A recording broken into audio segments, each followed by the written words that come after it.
अभिनेता अस्ताद काळे आणि अभिनेत्री स्वप्नाली पाटील यांची पहिली भेट पुढचं पाऊल या मालिकेच्या सेटवर झाली. त्यांनी काही वर्ष एकत्र राहून लग्न करण्याचा निर्णय घेतला. व्हॅलेंटाईन्स डेच्या दिवशी त्या दोघांनी सुद्धा कोर्ट मॅरेज केलं.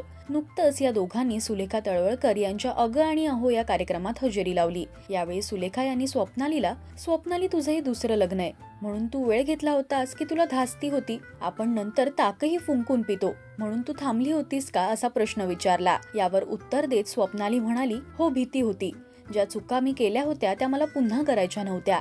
समोरची व्यक्ती कशी असेल त्यापेक्षा आपण त्यावेळेला काय केलं, आपण त्यावेळेला घाई केली होती का? तर हो, मी घाई केली होती. कदाचित त्यावेळेला मी थांबले असते तर हे झालं नसतं किंवा वेगळं चित्रही असतं.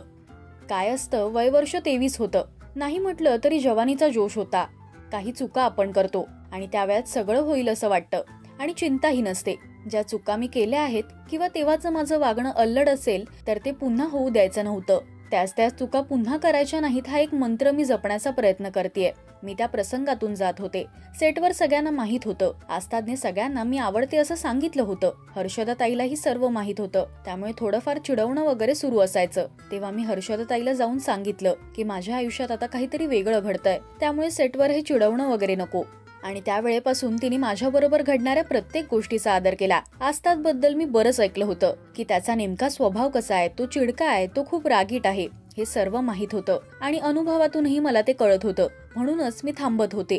आमचं जुळेल की नाही हा प्रश्न मला होता आणि जुळलं तर आधीसारखं पुन्हा काहीच घडायला नको असं वाटत होतं. मग त्याच्या आधीच थांबायचं हा सगळा विचार होता. पण एका क्षणाला मी थांबले, कारण आमचे स्वभाव एकसारखे आहेत. आम्ही दोघेही बऱ्यापैकी रागीट आहोत. त्यानंतर मी थोडा वेळ घेतला आणि एका क्षणाला मीच त्याच्या लग्नासाठी मागे लागले. तुम्हाला अस्ताद स्वप्नाली हे कपल आवडतं का हे आम्हाला कमेंट्स मधून नक्की सांगा. मराठी टेलिव्हिजन विश्वातील बातम्या, अपडेट्स आणि गॉसिपसाठी तुम्ही सबस्क्राईब करा राजश्री मराठी शोबज.